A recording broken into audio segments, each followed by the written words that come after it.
So basically, the real problem that makes this emergent, and it's just basically what's called a comorbidity, is the sleep apnea.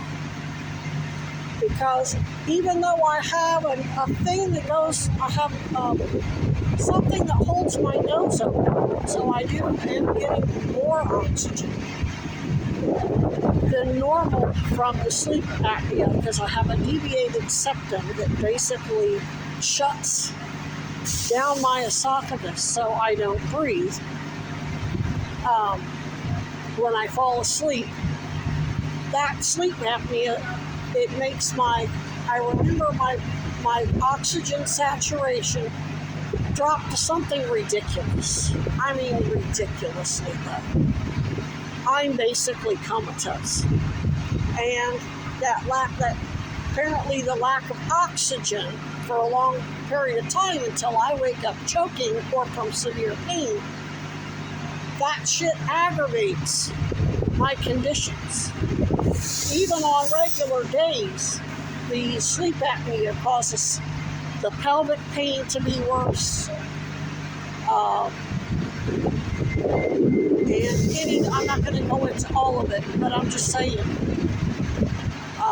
pain management, and even if I had oral antibiotics, I don't think it's going to save my life because of the sleep apnea. I can manage the pain and get by for a few days until the antibiotics start working. But with that sleep apnea, without me getting oxygenated while I sleep, and I'm waking, and that's how I woke up. I woke up yesterday morning with this severe pain in my shoulder, in my arm, yesterday morning because of the sleep apnea. In fact, I didn't even get a full 8 hours sleep yesterday. Got up cussing and ranting and had a meltdown. I'm autistic. This pain is too fucking much. Got medicated, got out, thought, okay, I need to get myself together, work out the kinks. I thought I hurt myself working on my shelter meat because I was moving a lot of rocks and getting a lot of shit done so I can get my stove in it.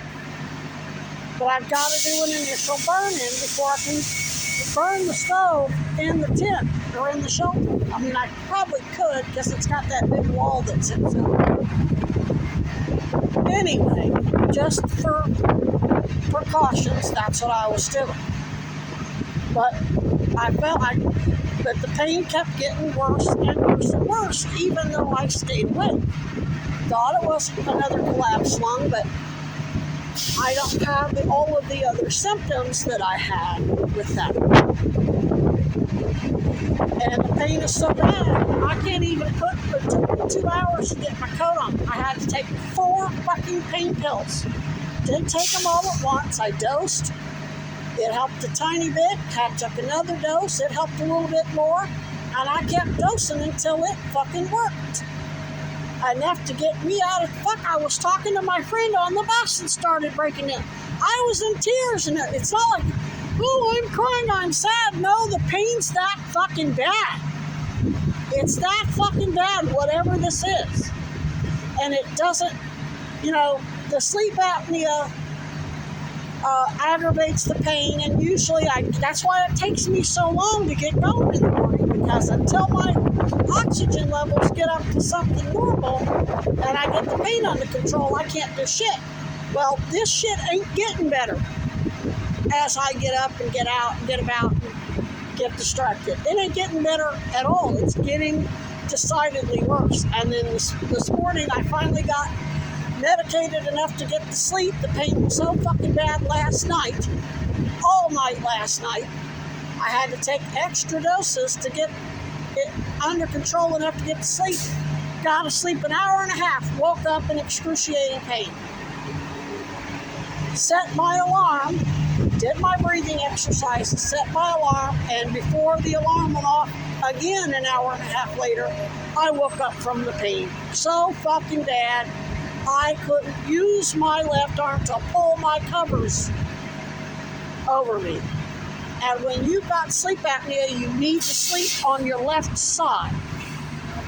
Can't do it. The pain is too bad for me to sleep on my left side. And being on that cot, you have to use both arms to get up out of that motherfucker. You can't just sit upright. You've got to use both arms to...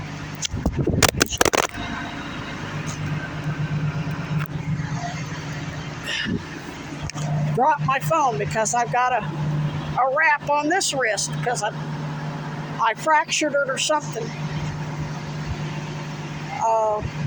Didn't break it because I wouldn't be able to move my arm at all, but I did something.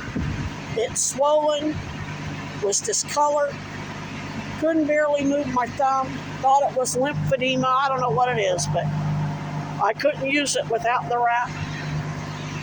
So anyway, this is not a situation where I can eventually get the right medication and do it outpatient. This is something I have with the sleep apnea. This is something that needs to be dealt with. I've got to have a way. Probably need a hotel room for a few days till the antibiotics kick in. Probably need IV antibiotics, and I'm definitely going to need an anesthesiologist to manage this pain because this is beyond anything I can do with anything. I mean, yeah, I can go buy, I've got plenty of cash. I can go buy raw fucking fentanyl right now. That's not going to fix the problem. That's not going to help me. And since they've already tried to OD me by slipping me fentanyl, that's really not the way I want to go.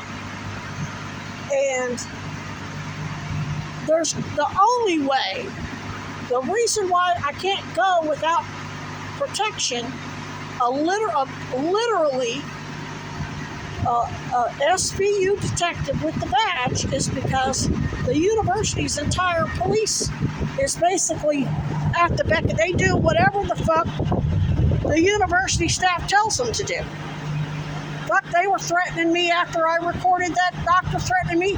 I said, I'm waiting on the police to call me back. I don't know if they need me here. Or followed me to the fucking bathroom.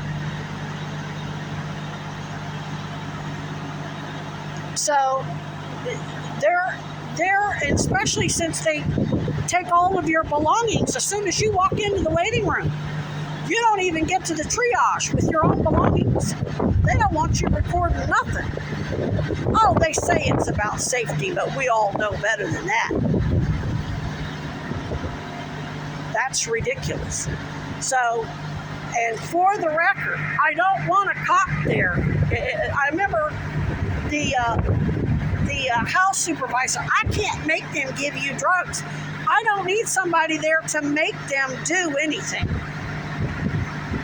I have to report crimes, harm done by their crimes, by their falsified records, by their admin that got all those fucking emails requesting. I sent an email to everybody in the fucking ER administration and other people in administration. And what did they do? Oh, you need to contact medical records. Still didn't get Koozie involved. So whatever's going on with my lung right now is because of their criminal medical negligence. And they are not going to self-report. They're just Byron Brown, or Eric Adams, Donald Trump, they double down and escalate. Well, what will having a cop there do? They won't do that shit. They may lie to me. They'll probably do x-rays and blood work and lie about all of it, but they won't threaten me, and they won't just do nothing and then discharge me. And since I'm reporting crimes by them and all of their entire staff, the entire department,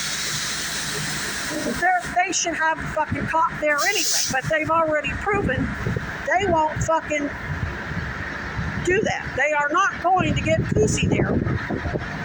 Or even when I remember I recorded that one physician's assistant telling the nurses not to call the police. That was back when they had signal blocks, so we couldn't call on our cell phone during COVID. So I remember all of this shit. So all of it is something that I'm factoring into this decision. Now I got Al Hennessy over here. that motherfucker right there. So he's going to have a restraining order on him. Anyway, I can't help anybody if I'm dead. And that's what's going to happen if I don't get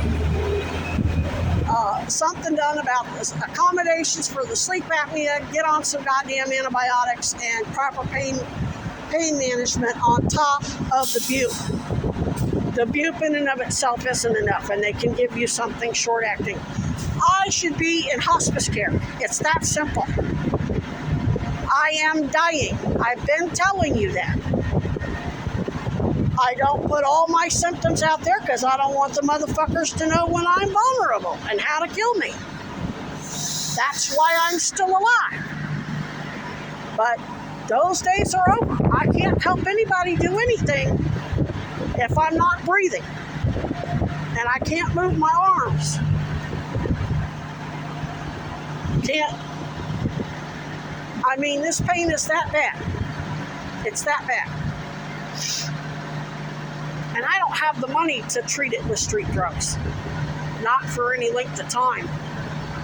So, and I really don't want to go that route. I need to have an anesthesiologist. I need to have a hotel room where I can rest, plug in the CPAP. The raccoons came last night, but they are so well fed, they're going to be fine for a while, and I've got everything locked up. So, but I've got to go take number 6 out to Shelburne and pick up my blood pressure meds. I want those on me because I don't know what's going to happen. I don't know how the schedule's going to go, and I've only got one dose for today, and I've got to have my dose for later and tomorrow. So